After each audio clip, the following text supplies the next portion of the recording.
¿Cuántos han leído Números del 1 al 36? Levante la mano. Poquitos. Bueno, le animo a que se tome el riesgo de leer Números y escuche lo que le voy a decir, leer, porque hay muchos capítulos que yo sé que usted va a hacer trampa. Los capítulos donde uno hace trampa son todos esos que repiten nombres, todos esos que dan estadísticas. Entonces uno empieza a decir, y este engendró a este, y uno como que pasa derecho y termina en el último. Uno no lo lee, siendo honesto, uno no lo lee. Y lo mismo es con Números, que contaron de la tribu de Leví tantos, que contaron de la tribu de Manasés tantos, y eso uno empieza a leer todos esos números y uno como que pasa derecho. Atrévase a leerlo, y todo, completo, sin hacer trampa. Ya vamos para 36 libros, mis hermanos, más de la mitad de la Biblia. Domingo, cada 15 días, estamos estudiando un libro entero de la Biblia. ¿En qué tiempo? Aproximadamente en 45, 50 minutos, máximo una hora, ver todo el panorama de un libro. Recuerden, usted puede leer el versículo, pero si el versículo no lo lee dentro de un contexto, con ese mismo versículo el diablo lo puede enredar a usted. Hoy hay una iglesia que ya no está leyendo la Biblia, solo lee el versículo. Mi intención con esto es que ustedes puedan conocer los libros de la Biblia desde su panorama general, para que así tengamos una visión global de lo que es la Biblia. Para el día de hoy quiero compartirles el cuarto libro de la Torá. Según el pueblo judío, la Torá tiene 5 libros. Los 5 libros son Génesis, Éxodo, Levítico, Números y Deuteronomio. Entonces, este es el libro que yo les quiero hablar, es de Números. Ya les hablé de Levítico, no lo hablé ahora, hablé de Levítico hace por ahí unos 3 meses. Ya hablamos de Génesis, hablamos de Éxodo, voy a hablar de Números, y si Dios me tiene con vida en el último domingo del año cronológico, yo me guío más bien por otras cosas en cuanto al calendario, pero quiero hablar de Deuteronomio, y qué mejor libro para terminar el año y comenzar uno nuevo que Deuteronomio. Para iniciar, quiero que por un momento miremos la imagen que determiné para darte la predicación. Nota que a diferencia de todas las otras imágenes que yo he dado con los otros libros de la Biblia, esta es totalmente estructurada, cuadriculada, organizada, porque como te vas a dar cuenta, me dice mucho de lo que significa el libro de Números en la Biblia. Por eso es que quise hacer este diseño, y quiero decirte esto: todo en la vida tiene una estructura, es así como fue diseñado, todo tiene un diseño, nada fue hecho al azar, nada es resultado de una explosión. En el mundo de la biología, todos los seres humanos y todos los seres vivos están compuestos por una genética, las 4 letras que forman la cadena del ADN. Con ellas se escriben libros que determinan la estructura de un individuo: color de ojos, tamaño, estatura, color de piel. Esto es un orden perfecto. Igual sucede en el universo, las órbitas de los planetas, todo orbita en orden, no hay nada que esté en desorden. Aún en la física, el átomo, el electrón, todo tiene una estructura. El cuerpo humano es una estructura. Por tanto, la vida es una estructura. Yo salirme de esa estructura es salirme del diseño de Dios. Póngase a pensar esto. ¿La Biblia cuántos libros tiene? 66. Ojo estos nombres. Usted oye, por ejemplo, un cantar de los cantares. Ay, qué lindo, qué romántico. Salmos. Oh, qué bonito eso. Uno empieza a oír títulos de los libros de la Biblia, y de un momento a otro aparece un título que humanamente uno como que Números. El solo nombre del libro ya asusta, sobre todo a aquellos que no les gustan las matemáticas. ¿A cuántos conmigo que les gustan las matemáticas? A mí me gustan las matemáticas. Era la materia que más me gustaba. A ver, levante la mano a ver quiénes son de los míos. Poquitos. Generalmente es así. Mi esposa me dice: ¿cómo le puede gustar las matemáticas? Yo dije, para mí despejar X era todo un enemigo para derrotar. Y entonces me ponían X, y yo empiezo a echar lápiz. Y cuando el X quedaba bien despejada, le pude a X. X no me ganó, y después lo complican con logaritmos y con otras cosas más, y se vuelve el enemigo más bravo. Me emocionan las matemáticas, gracias a Dios que tengo algunos pocos que me comprenden. Y números, precisamente por su nombre, como que tiene que ver con matemáticas, ¿cierto? De todos los 66 libros de la Biblia, es el título que uno de una piensa en matemáticas. Puedo decir que el libro de números es a la Biblia como las matemáticas a la vida. Si usted mira en la vida, aplicamos matemáticas en todos los aspectos, y de igual forma sucede con la estructura que la Biblia nos muestra. Dios le dijo a las tribus: se asientan cada uno en un lugar en su orden. Las tribus de Leví estaban en el centro, y cada uno se encargaba de coger las cosas específicas del tabernáculo en el orden correcto, a la hora que Dios les dijera. Esto es el libro de Números. Números es esa mezcla rara de matemáticas, puros censos, puras estadísticas, con unas historias. Para mí, las mejores o una de las mejores porciones de la Biblia donde hay historias tremendísimas es en Números. Está la serpiente de bronce que fue levantada en el desierto. Ahora les voy a comentar de esto. Está la rebelión de Datán y Abirán, la lepra de María. Está también en Números, está la historia de la burra que le habló a un profeta. Hay unas historias todas interesantes allí, sobre todo la de los 12 espías que fueron a recorrer la tierra. Pero estas historias que están en Números están relacionadas con las otras.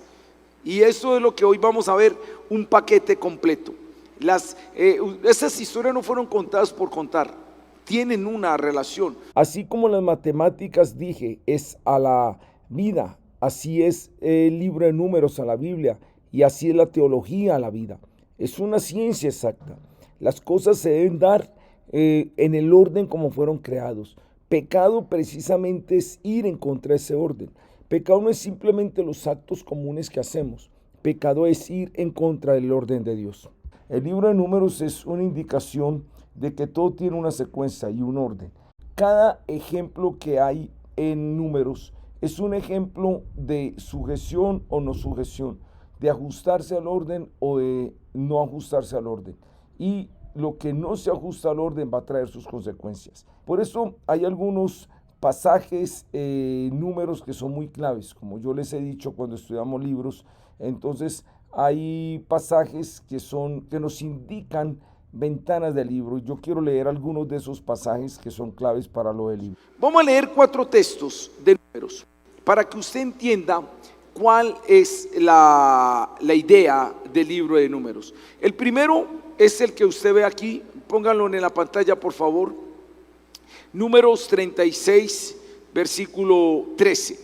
Mire, si usted quiere un versículo que le resuma todo el libro de Números, el 36, 13, dice: estos son los mandamientos y los estatutos que mandó Jehová por medio de Moisés a los hijos de Israel en los campos de Moab, junto al Jordán, frente a Jericó. Pastor, ¿qué es Números? Un montón de estatutos y mandamientos que Dios le pone a un pueblo en un lugar. Estaban en el desierto. Ojo a esto, ellos ya salieron de Egipto, ya estudiamos el libro de Éxodo. Ellos ya estaban en el desierto, y empieza Dios, mis hermanos, como decía yo en el primer culto, un Dios con un montón de detalles, pegado de cosas pequeñas. Le voy a resumir cosas que decía. Dios dice: cuénteme cuánto hay de cada tribu. Hay tantos, tantos, tantos, listo. Ahora que los contó, póngame estos al oriente, póngame estos al occidente, póngame estos al sur y póngame esto. Ahí está. Por eso está el sur, el oeste, el este y el norte. Y entonces el tabernáculo me lo construye en la mitad, pero antes del tabernáculo la tribu de Leví no me la cuente. Y la tribu de Leví me los va a dividir entre Gerson, Coat y Merari. Y los de Coat se hacen a este lado, los de Merari a este lado y los de Gerson a este otro lado. Y el tabernáculo entonces, yo voy a estar en una nube por el día y en una columna de fuego por la noche. Y entonces cuando yo me mueva, todos se mueven.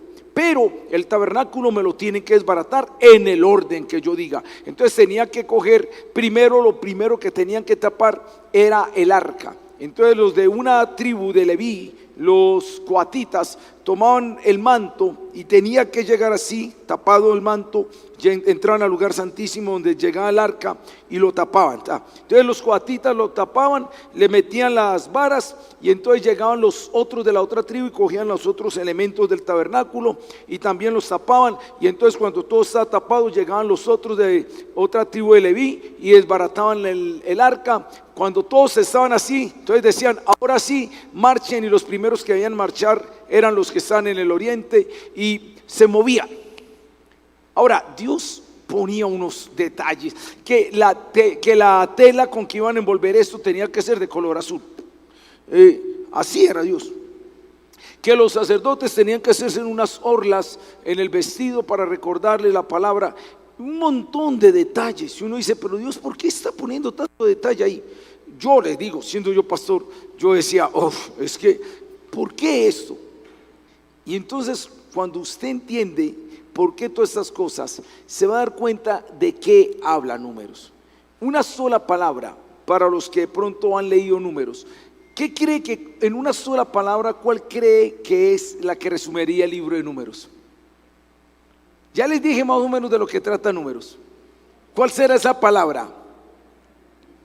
Una sola palabra. ¿Sabe? Obediencia.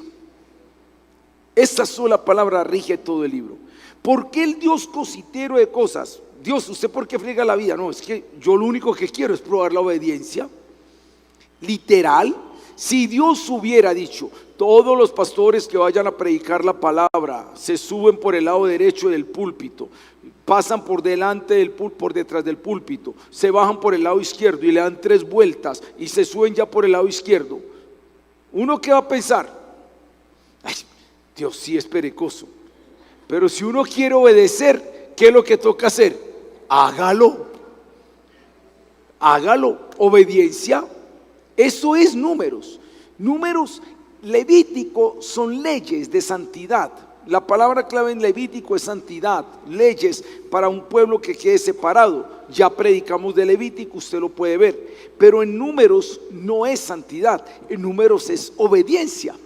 Cuénteme, cénseme, haga esto, haga lo otro. Por eso en Números las palabras claves son las que están ahí en el gráfico.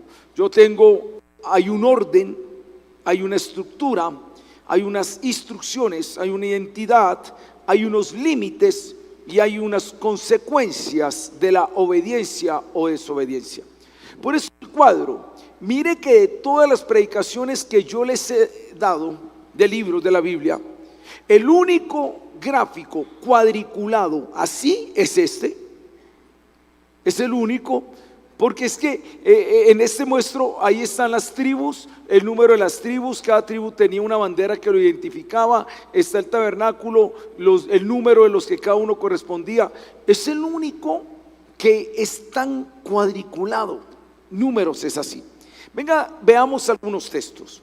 Ahora, mire lo tremendo de Dios. Por ejemplo, el Números 9, 17 al 23. Ahora conmigo Números 9, 17 al 23. Desde el versículo 15 vamos a leerlo. Dice así: el día que el tabernáculo fue erigido, la nube cubrió el tabernáculo sobre la tienda del testimonio, y a la tarde había sobre el tabernáculo como una apariencia de fuego hasta la mañana. En la mañana era nube y en la noche columna de fuego. Así era continuamente. La nube lo cubría de día y de noche la apariencia de fuego. Cuando se alzaba la nube del tabernáculo, los hijos de Israel partían, y en el lugar donde la nube paraba, allí acampaban los hijos de Israel. Al mandato de Jehová, los hijos de Israel partían, y al mandato de Jehová acampaban. Todos los días que la nube estaba sobre el tabernáculo, permanecían acampados. Cuando la nube se detenía sobre el tabernáculo muchos días, entonces los hijos de Israel guardaban ordenanza de Jehová y no partían. Y cuando la nube está sobre el tabernáculo pocos días, el mandato de Jehová acampaban y el mandato de Jehová partían. Y cuando la nube se detenía desde la tarde hasta la mañana, o cuando a la mañana la nube se levantaba, ellos partían. O si había estado un día y a la noche la nube se levantaba, entonces partían. O si 2 días, o un mes, o un año, mientras la nube se detenía sobre el tabernáculo, permaneciendo sobre él, los hijos de Israel seguían acampando y no se movían, mas cuando ellos se alzaba, ellos partían. Al mandato de Jehová acampaban y al mandato de Jehová partían. ¿Se quieren pelicular un momentico conmigo?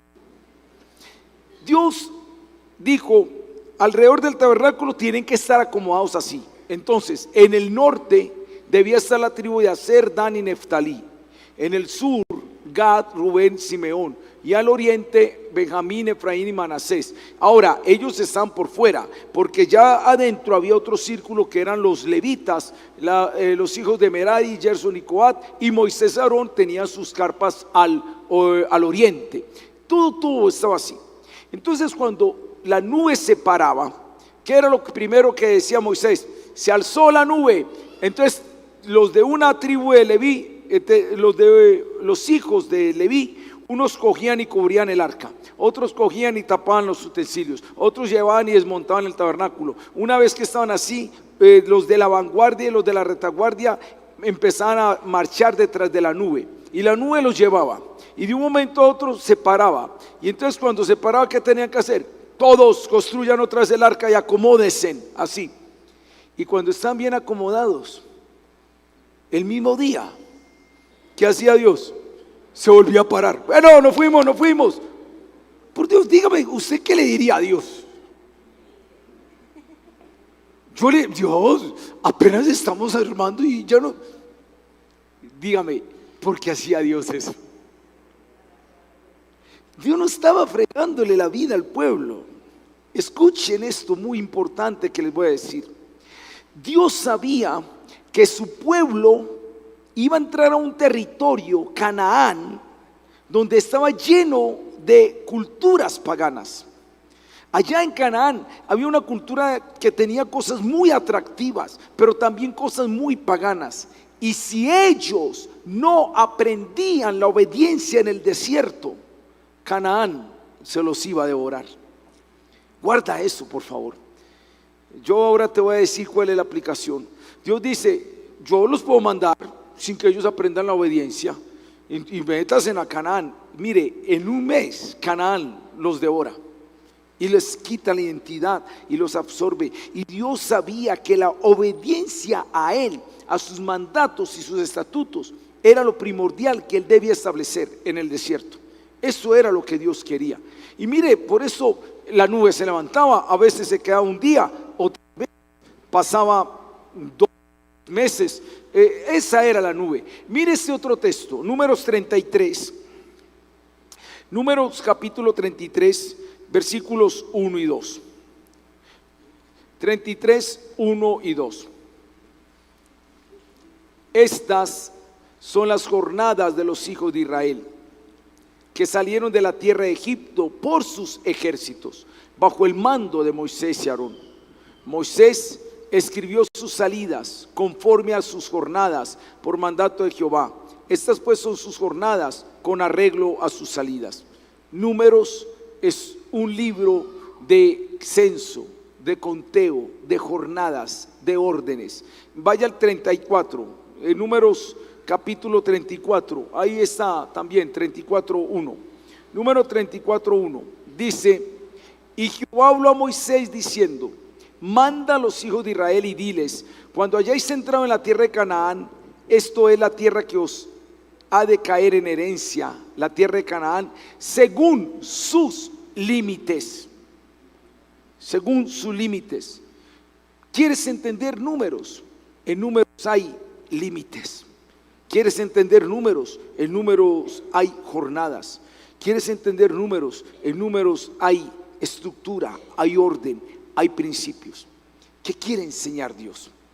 Hermanos, todo en la vida, quiéralo usted aceptar o no, funciona por estructuras.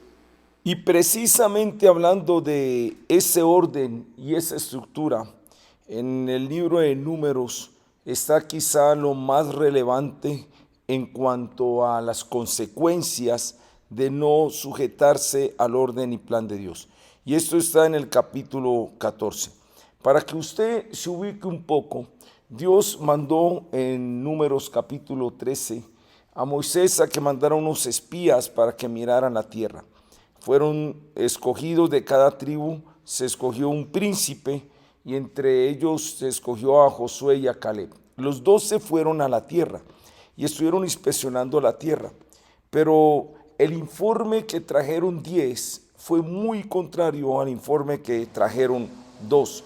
De los 10 espías dijeron: la tierra traga a sus moradores, la tierra es con ciudades fortificadas, la tierra tiene cosas muy difíciles de conquistar, y a pesar de que habían traído un racimo de uvas que entre dos lo debían llevar, y a pesar de que habían visto la abundancia de la tierra, pero ellos vieron las cosas más, las negativas que las positivas.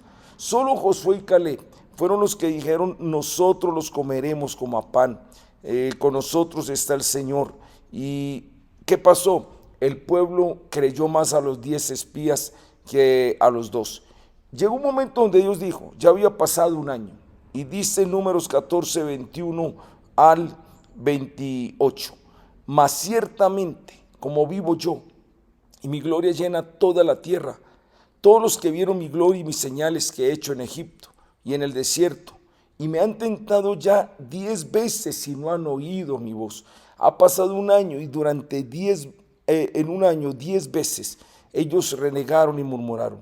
Dios dice: no verán la tierra en la cual juré a sus padres. No, ninguno de los que me han irritado la verá.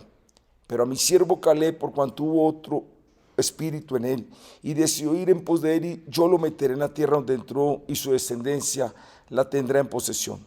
Ahora bien, el amalecita, el cananeo que habita en el valle, volvemos mañana y salid al desierto, camino del Mar Rojo.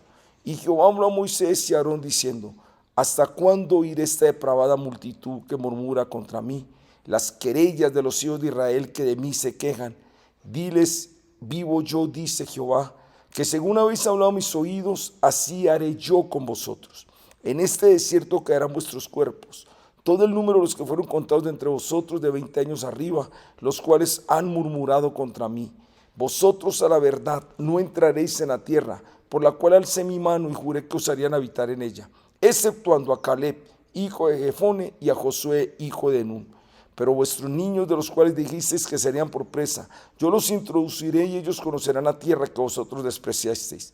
En cuanto a vosotros, vuestros cuerpos caerán en este desierto y vuestros hijos andarán pastoreando en el desierto 40 años. Y ellos llevarán vuestras rebeldías hasta que vuestros cuerpos sean consumidos en el desierto. Conforme al número de los días de los 40 días en que reconociste la tierra, llevaréis vuestras iniquidades 40 años, un año por cada día, y conoceréis así mi castigo.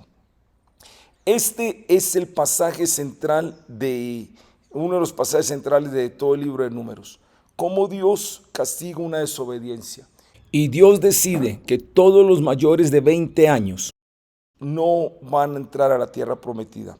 Pasarán 40 años y el último que murió fue Moisés, porque ni él tampoco entró. Hubo un momento donde él debía hablarle a la peña y él la golpeó. Dios es un Dios de estructura, de orden. Todo lo que no se acomoda a la estructura y al orden, entonces tiene sus consecuencias. Y este es un pasaje muy central en Números. Dios dice: yo les voy a dar conforme a lo que ustedes dijeron. Sus niños van a morir en el desierto. ¿Sabes qué hizo Dios? A ese pueblo quejumbroso, incrédulo, renegador, desagradecido, desobediente, que no se ajustó al modelo, Dios dijo: se mueren. Ese desierto los va a matar. Como ustedes dijeron que el desierto los iba a matar, el desierto los mata. Como ustedes dijeron que no iban a poder entrar, no van a poder entrar. Como ustedes dijeron que se iban a morir de hambre, se mueren de hambre. Dice el texto, lo acabamos de leer, les haré conforme a lo que ustedes dijeron. No fui yo. Yo quería entrarlos a la tierra prometida, pero esa quejadera, esa renegadera, entonces conforme a lo que ustedes dijeron, así va a ser. No se ciñeron al modelo, sufran las consecuencias. ¿Y qué pasó? La nube que los guiaba los puso a dar vueltas en el desierto 40 años. Ahora, por lógica, si usted está en la arena y durante 40 años está dando vueltas en la arena, dígame qué pasa. Usted cava un hueco que se volverá a su tumba. Ellos dando vueltas en el desierto, cada vez que daban vueltas el hueco se iba agrandando y ahí quedaron, ahí fueron enterrados. Pastor, ¿qué habla eso a nosotros? ¿Será que hay algo que aprender? Total. Mis hermanos, todo funciona por estructuras, normas, principios y reglas. Sencillo, usted las obedece, usted va a vivir las consecuencias de obedecerlas. Pero usted no las quiere obedecer, sencillo, entonces va a sufrir las consecuencias de no obedecerlas. Algunos me conocen que me gusta mucho el debate, me gusta mucho el análisis lógico, y a mí me gusta a veces entablar no discusiones, pero sí diálogos con gente que se opone al evangelio. Me dicen, son unos locos, son unos fanáticos. Entonces yo les digo, ¿por qué somos locos? Ay no, ustedes cantan y lloran, y ustedes cantan y algunos hasta tiemblan, y ustedes cantan y quedan disfónicos. Y yo le digo, ¿y tú no lo haces? Tú no le cantas al Nacional o al Verde, y tú no lloras por el Nacional y el Verde, y tú no te quedas disfónico por cantarle al Verde. Tú haces lo mismo que yo. Pero es que ustedes piden los diezmos y ustedes, mejor dicho, le roban la plata a la gente. Sí, ¿y cuánta plata le dejas a la Nacional de Licores? ¿Y cuánta plata le dejas a los de los vicios?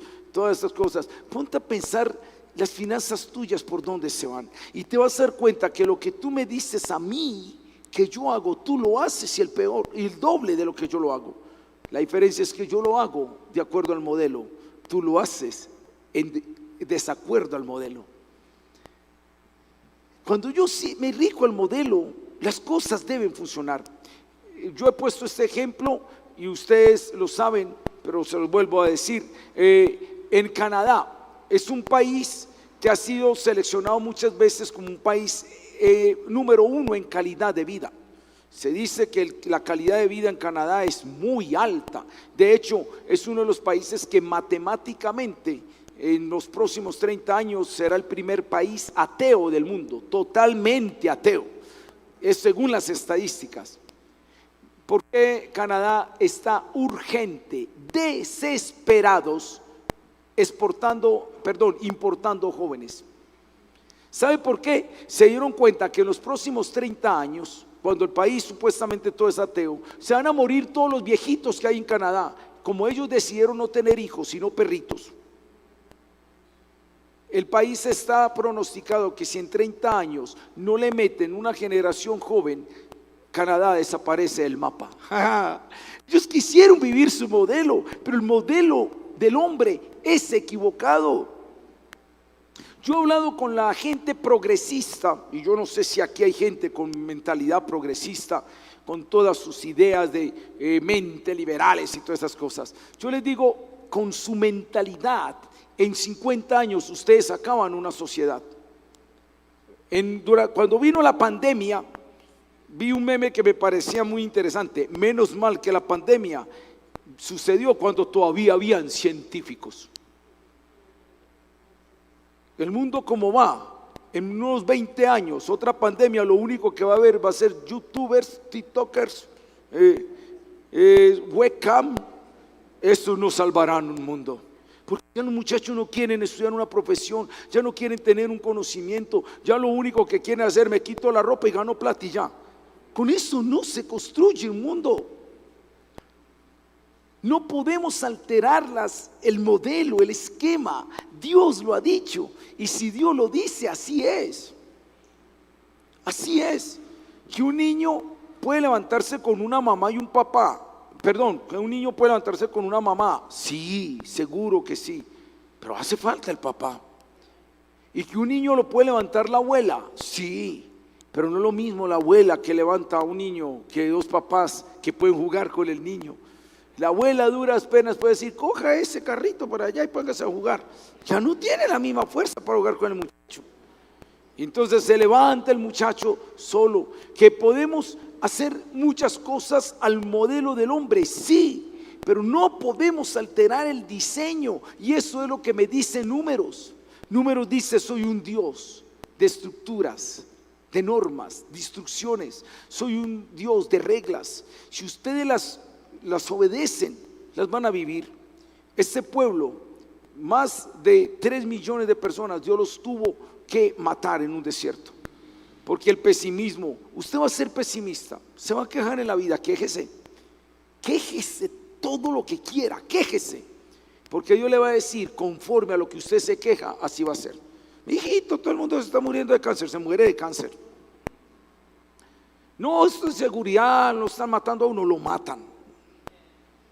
No, es que la vida es muy difícil, la vida es difícil. ¿Cómo andas en el desierto de esta vida? Esta vida ya es de por sí un desierto. Y Dios quiere probar nuestra obediencia en el desierto de esta vida. Y a veces yo ponía el ejemplo esta mañana de los muchachos que me dicen, pastor, nos queremos mucho porque no podemos tener relaciones sexuales genitales. ¿Qué es el problema si nos queremos? Yo le digo, porque es que Dios dijo que no era así. No, pero es que eso ya es obsoleto, retrógrado. Bueno, yo les digo, a veces no le digo, hágalo. Les aseguro, anoten esta fecha. Les aseguro que de aquí a un año ustedes ya no están juntos. No están juntos. Ay, pastor, muy exagerado. Hágale. Yo les digo a los muchachos, es que usted no está hablando con alguien que apenas está empezando la vida. Yo fui pastor de jóvenes por más de 20 años. Cuando una pareja de jóvenes, de novios, empieza a tener relaciones sexuales, genitales, yo les digo, no, les doy un año y su relación termina. Y yo, sin ser adivino o sin ser profeta, yo me doy cuenta cuando ya una pareja ha tenido relaciones sexuales genitales. Ay, pastor, ¿cómo así? Sencillo. Los que no han tenido relaciones sexuales genitales se cogen de la mano, se miran a los ojos, se soplan la oreja y es emocionante. Se les ve la cara de ponqué. Pero cuando la pareja empieza a tener una intimidad, ya empiezan a pelear, se empiezan a gritar, se empiezan a exigir. Y eso tiene una explicación lógica. ¿Sabe por qué? Porque ya el uno se siente dueño del otro. Entonces, como el uno ya se siente dueño del otro, le empieza a hacer reclamos. Y llega un momento donde usted está muy harto, chao, y terminaron. Ve, qué raro. O sea, no puedes decir que se amaban mucho. Los jóvenes de hoy en día dicen, pastor, hay que tener relaciones sexuales antes de matrimonio para llegar con experiencia. Qué raro. Los abuelos, por aquí tengo algunos techiblancos, se casaban sin ni siquiera saber que era una relación sexual y duraban 50 años. Los de hoy, que están totalmente experimentados, no duran ni siquiera un año. No podemos cambiar el modelo de Dios. Si Dios lo dice es porque es así. Lo que pasa es que nos gusta negociar mucho la norma, y ahí es donde entra otra historia en Números. No la vamos a ver por causa del tiempo, pero léase la historia de Balaán. Balaán es bien interesante. Balaán era un profeta de Dios, supuestamente un profeta de Dios. Y un rey, al ver el pueblo de Israel, llama a Balaán y le dice, yo quiero que me maldiga ese pueblo, y lo doy platica. El profeta, por lógica, debía de una decir, no, yo no voy a hacer eso. Pero el profeta le hace caso a Balac. ¿Qué hace un profeta de Dios obedeciendo a un rey pagano? Y entonces, hágale pues, pase la platica. Cuando vaya a maldecir el pueblo, como era profeta, Dios le dice al profeta, no me maldiga este pueblo, porque es bendito, y usted no puede maldecir lo que es bendito. Entonces, ¿sabe qué hace el profeta? Señor Balac, Dios me dijo que no lo podía maldecir. Entonces Balac le dice, ¿y por qué no hacemos esto? Bueno, venga, pues vámonos para este otro lado. Y se va para otro lado, y cuando está en otro lado, Dios le dice que no. ¿Y sabe qué hace Balac? El señor Balac tampoco se puede de esta forma. Entonces, ¿por qué no hacemos esta? ¿Sabe qué estaba haciendo Balaam? Estaba tratando de acomodar la norma. Dios dijo blanco o negro, ¿y por qué no gris? Dios dijo frío o caliente, ¿y por qué no tibio? Dios dijo, ese era Balaam. Así hay, como Balaam hay muchos cristianos negociándome la norma. ¿Por qué no hacemos esto? ¿Por qué no lo hacemos de esta forma? No, es que tampoco es para tanto. No nos exageremos. Yo le digo, si Dios lo dice, punto. Si usted es muy fanático, listo, sufra las consecuencias. Números me muestra los ejemplos que hay en Números. Son ejemplos de desobediencia. Datán y Abirán se rebelan contra la autoridad. Resultado, la tierra se los traga. Balaam quiere desobedecer la norma y acomodarlo siendo un profeta de Dios. Resultado, o sea, el pueblo fue contaminado. Balaam dice caído pero con los ojos abiertos. En Números se ven ejemplos. A María le dio lepra por hablar de la autoridad. En algún momento hablaremos de esto. Y María decía, pero Dios no va a hablar solo a través de nuestro hermano Moisés, del tartamudo de Moisés. Y Aarón y María se pusieron a hablar contra Moisés. ¿Qué hizo Dios? Lepra para María. Pero Señor, yo lo escogí. Él es el que está ahí, es mi norma. Números, los ejemplos que me muestran son ejemplos de personas que obedecieron y desobedecieron. Déjeme, yo le digo dos cositas más con respecto a Números. Entonces va a ver usted que Dios tiene que eliminar a un pueblo porque dice son pesimistas, negativos.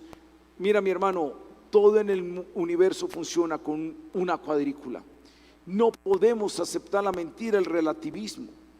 Yo decía esta mañana y lo digo acá, el libro de Números es a la Biblia lo que las matemáticas es a la vida. Aunque a usted no le gusten las matemáticas, como le pregunté al principio, toda la vida está llena de matemáticas. La de vuelta que usted le dan en el carro, usted aplica matemática. Le di tanto, me deben dar tanto.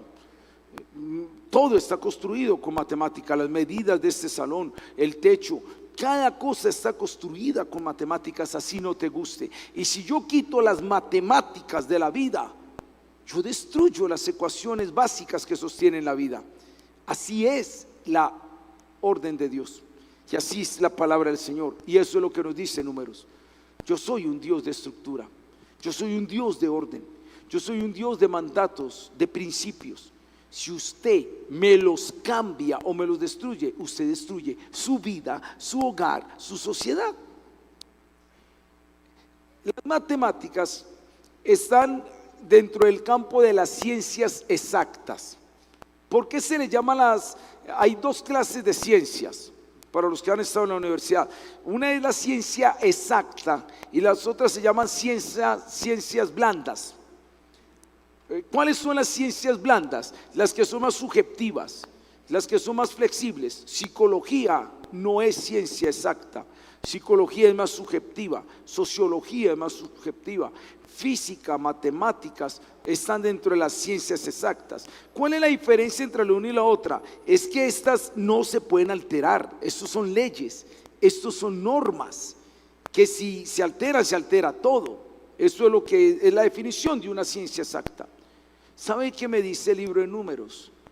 Obedecer a Dios no es ciencia blanda. Obedecer a Dios es una ciencia exacta. Lo haces, tendrás tus resultados. Desobedeces, sufrirás las consecuencias. Y la realidad lo muestra. ¿Dónde en la Biblia dice que no se debe fumar? No, en la Biblia no dice en ninguna parte. Entonces, pastor, yo fumo. Así me lo han dicho algunos. Quieren acomodar la norma de Dios. Entonces yo le digo, pero la Biblia sí dice que todo me es lícito, mas no todo conviene. La Biblia sí me dice que yo soy templo del Espíritu Santo, debo cuidar el templo del Espíritu Santo. La Biblia sí me dice otras cosas que se ajustan a eso. Entonces, ¿por qué? Yo lo hago, pastor, entonces puedo fumar. Que usted puede hacerlo, sí, que deba, no. Y después, ¿por qué me dio un cáncer de pulmón? O sea, hay cosas que nosotros no podemos negociar con Dios. Yo termino con esto. En Números 21, precisamente hablando de la obediencia y desobediencia, en Números 21 hay algo muy interesante. El 4, después partieron del monte de Hor, camino del mar Rojo, para rodear la tierra de Edom, y se desanimó el pueblo por el camino. Y habló el pueblo contra Dios y contra Moisés: ¿por qué nos hiciste subir de Egipto para que muramos en este desierto? Increíble. En Egipto, mira lo que era Israel. En Egipto, ay Señor, líbranos de estas cargas. El Señor lo libra de las cargas y se lo lleva al desierto. Ay, comiendo maná todo el día, queremos otra vez Egipto. No estaban contentos. Entonces dice: ¿por qué nos hiciste subir de Egipto para que muramos en este desierto? Pues no hay pan ni agua, y nuestra alma tiene ¿qué? Fastidio de este pan tan liviano. Te lo voy a decir a seco. ¿Sabes qué le dijeron al Señor? Estoy harto de tu maná, Dios. Me fastidia tu maná. Fastidioso, Dios. Más o menos le dijeron eso. Ese era el pueblo que Dios sacó, el pueblo con el que Dios hizo milagros, el pueblo que Dios le dio agua. Y mira un pueblo diciendo: qué fastidio esto. Entonces, como desobedecían, no se quisieron ajustar a la norma, Dios da su consecuencia. Mira lo que dice el 6: y Jehová envió entre el pueblo serpientes ardientes que mordían al pueblo, y murió mucho pueblo de Israel. Entonces el pueblo vino a Moisés y dijo: hemos pecado por haber hablado contra Jehová y contra ti. Ruega a Jehová que quite de nosotros estas serpientes. Y Moisés oró por el pueblo, y mira la respuesta que da Dios. Y Jehová Dios dijo a Moisés: hazte una serpiente ardiente, y ponla sobre un asta, y cualquiera que fuere mordido y mirare a ella, ¿qué pasará? Vivirá. Y Moisés hizo una serpiente de bronce y la puso sobre un asta. Y cuando alguna serpiente mordía a alguno, miraba a la serpiente de bronce y vivía. Hermano, yo le hago esta pregunta: el Dios que con la nube que se levantaba a veces por la mañana y se iba por la tarde, ese Dios es el mismo que da esa orden. Y el Dios que decía: acampen a este alrededor y todo, es el mismo Dios. Pero yo te hago esta pregunta: vos estás en el desierto, las serpientes están mordiendo personas, y le dices a Moisés: Moisés, díganos qué solución da Dios para que no muramos. Y Moisés dice: no, que miren esta serpiente de bronce. Con toda franqueza, ¿usted qué pensaría? Pero yo con solo mirar la serpiente y el veneno se me va. Eso como que no tiene lógica. Como que qué solución tan boba. Porque no hay que aplicar una hierbita, porque al menos pues que Moisés ore por mí. Listo. Moisés, si alguien lo muerde una serpiente, vaya, imponga manos. Yo acepto más que Moisés ore por mí, que no que simplemente mire una serpiente de bronce y el veneno se me va. Es una solución tonta. ¿Por qué digo esto? Porque alguna vez hablaba con un profesor de una universidad y me decía: es la estupidez más grande del mundo que una persona robe, mate, fornique, se emborrache, haga y deshaga, y después de un momento a otro pida perdón y ya. Y eso es estúpido. Yo le dije: sí, es estúpido, pero es el método de Dios, es la estructura de Dios.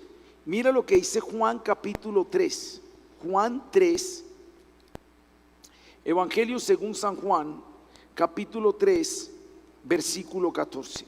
Y como Moisés levantó la serpiente en el desierto, así es necesario que el Hijo del Hombre sea levantado, para que todo aquel que en él cree no se pierda, mas tenga vida eterna. Porque de tal manera amó Dios al mundo, que ha dado a su Hijo unigénito, para que todo aquel que en él cree no se pierda, mas tenga vida eterna. ¿Sabes que lo que pasó en Números todas esas cositerías, todos esos detalles, y para finalizar lo de la serpiente de bronce, todo fue un modelo para lo que iba a pasar con Jesús. Y yo le dije a ese profesor, sí, es muy estúpido ese método, muy tonto, que uno con solo mirar a Cristo todo tu pasado quede borrado, muy tonto. Pero lo miré con una cara de ironía, como dicen por ahí, y le dije, pero ¿no le parece que es más tonto el que se pierde teniendo un método tonto para salvarse y no se salvó por tonto que era? ¿Quién queda más tonto? ¿El del método o el que se perdió? Y dice 1 Corintios 1, a Dios le plació salvar el mundo por la locura de la cruz. Ese Dios de detalles, ese Dios cositero, ese Dios haga, no haga, esto, en realidad no es por molestarnos la vida. En realidad no es para mantenernos esclavos. La verdad es que Él lo hace por nuestro bien. Un día hablaba con un satanista y decía, Satanás es mi ídolo, mi héroe, porque él fue el único que pudo enrostrarle a Dios la autoridad de Dios. Eso es lo que decía el satanista. Él sí se quiso liberar de Dios y él prefirió, ojo al argumento, él prefirió ser rey en el infierno que en un esclavo en el cielo. Por eso es mi héroe, el satanista. Y yo le dije, pero ¿qué es ser rey en un basurero pudiendo ser esclavo en un palacio? ¿Te parece gran cosa ser rey en un infierno de amargura, de dolor, de resentimientos? ¿Te parece que ahí hay un rey feliz? Jamás. Yo voluntariamente prefiero ser un siervo en el reino de los cielos, porque allí hasta el siervo más insignificante tiene manjares, mientras que allá en el basurero, por rey que sea, tiene miseria. Tu lógica no me sirve. La estructura de Dios funciona. Yo no vivo una religión. Yo no soy simplemente un evangélico más protestante en un mundo de religiosos. No, yo me acomodé a una estructura. Yo me acomodé a un sistema de vida. Yo me acomodé al modelo de Dios, a la forma como Dios lo dijo. Dios me dijo, debes tener una mujer, debes mirarla a ella. Jefe, se hace como usted dice. Señor me dice, tienes que saber administrar bien las cosas. Sé sabio, lo hago, jefe. Tienes que tratar bien a tu prójimo, jefe, lo hago. Me ciño a tu norma, a tu modelo, a la cuadrícula, tal como tú lo dices. Resultado, vida. Resultado, bendición. Resultado, veo las promesas de Dios. Resultado, Canaán, la tierra prometida, es para todos aquellos que miran la vida con optimismo, con fe, con obediencia, que miran la vida de otra manera. Y entonces las cosas serán diferentes. Pero tú te sales de la cuadrícula de Dios, mi hermano, por más que luches no verás la bendición de Dios. Recuerda lo que te dije. El libro de Números es a la Biblia lo que las matemáticas es a la vida. Hay estructura, hay orden, hay límites, hay fronteras. Es una ciencia exacta. Obedecer a Dios es una ciencia exacta. Se cumple porque se cumple. Obedecer sus mandatos son vida. Como te dije, qué mejor libro para terminar el año, si Dios me tiene con vida para el 31 de diciembre, que Deuteronomio. Wow, Deuteronomio es un libro para finalizar y empezar el año, y tiene que ver con esto. Levítico me hablaba de leyes, Número me habla de esquema y de obediencia, de estructura. Acomódate al diseño de Dios. No le pongas color, no lo interpretes como Balaán quería interpretarlo. Obedeces o no obedeces. Quiéralo Dios que haya un pueblo que se ciña a ese modelo. Dios, en el desierto de esta vida solo tengo dos opciones: me matas en el desierto o me metes a la tierra prometida. Esa decisión no depende de ti, es de mi corazón, es de mi actitud, es del espíritu que yo tenga. Si yo tengo un espíritu diferente como el de Josué y Caleb, la tierra prometida será para mí. Si tengo el espíritu de la fe, de la obediencia, de la gratitud, de la alabanza, Canaán será para mí. Pero si tengo el de los 10 espías y el del resto del pueblo, el de que recibiendo maná dice: qué fastidio es esto, el desierto será mi tumba. Quiéralo Dios que seamos un pueblo que nos acomodemos a tus normas. Quiéralo Dios que seamos un pueblo que nos acomodemos al diseño, que no negociemos los principios. En un mundo de relativos, tu verdad sigue siendo absoluta. Tu verdad sigue siendo absoluta. No es una ciencia blanda la teología, es ciencia exacta. Se cumple porque se cumple.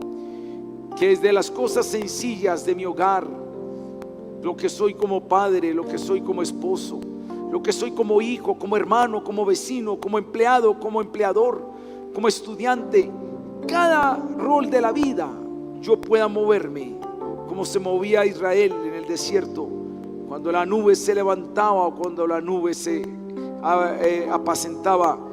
Yo ser sensible a esa voz. Muchas gracias, Señor, en Cristo Jesús. Amén y amén.